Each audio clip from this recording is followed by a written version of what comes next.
দর্শক আমাদের হাতে চলে আসলো নতুন আরেকটি মোবাইল Vivo Y27 5G। দেখা যাক এখানে Vivo আমাদের জন্য কি অফার করে। এই যে হচ্ছে সেই মোবাইলটি, just look like a wow.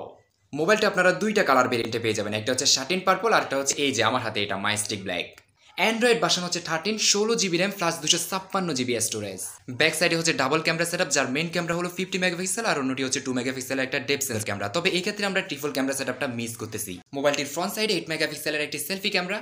পিছনের ক্যামেরা দিয়ে ছবি তোলার পর একটু জুম করলে কেমন জানি শেখে শেখে মনে হচ্ছিল, কিন্তু সামনের ক্যামেরাটি কিন্তু অসাধারণ। তবে এর ব্যাক সাইডটা দেখে অনেক শক্তিশালী মনে হলো। এটা হচ্ছে প্লাস্টিক বিল্ডের তৈরি। সাজেশন রইল আপনি এর জন্য সেফটি কভার ইউজ করবেন, না হলে কিন্তু আপনার মোবাইলে দাগ পড়ে যাবে। তবে এই মোবাইলের সবচেয়ে ইন্টারেস্টিং বিষয় হচ্ছে এতে 44 ওয়াটের একটি ফাস্ট চার্জার আছে, যেটা দিয়ে আপনি 25 থেকে 26 মিনিটের মধ্যে 50%-এরও বেশি চার্জ করে ফেলতে পারবেন। আর মোবাইলের ব্যাটারি ক্যাপাসিটি হচ্ছে 5000 mAh। 6.65 ইঞ্চি সাইজের IPS LCD প্যানেলের ফুল HD প্লাস রেজুলেশনের ডিসপ্লে। এবং কি আরও আকর্ষণীয় ফিচার হচ্ছে এতে হচ্ছে 60 হার্জ রিফ্রেশ রেট। আর মোবাইলটির প্রসেসর হিসেবে থাকছে MediaTek Dimensity 6020, যেটা দিয়ে আপনি মোটামুটি ফ্রি ফায়ার, পাবজির মতো হাইলি রেঞ্জের গেমগুলো ইজিলিতে রান করতে পারবেন। মোবাইলটির সিকিউরিটি হিসেবে থাকছে একটি ফিঙ্গারপ্রিন্ট, যেটা হচ্ছে সাইড মাউন্টেড, এবং কি এটা হচ্ছে পাওয়ার বাটনের সাথে অ্যাডজাস্ট। আর ফেস লক তো আছে, যেটা মোটামুটি খুবই ফাস্টলি কাজ করতেছে।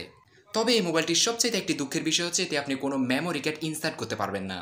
আর এই সুন্দর কম্বিনেশনের মোবাইলটির মার্কেট প্রাইস হচ্ছে প্রায় 20,000 টাকা। ওজনে তেমন একটা বাড়ি না, খুব ইজিলিতে এটা আপনি হ্যান্ড ওভার করতে পারবেন।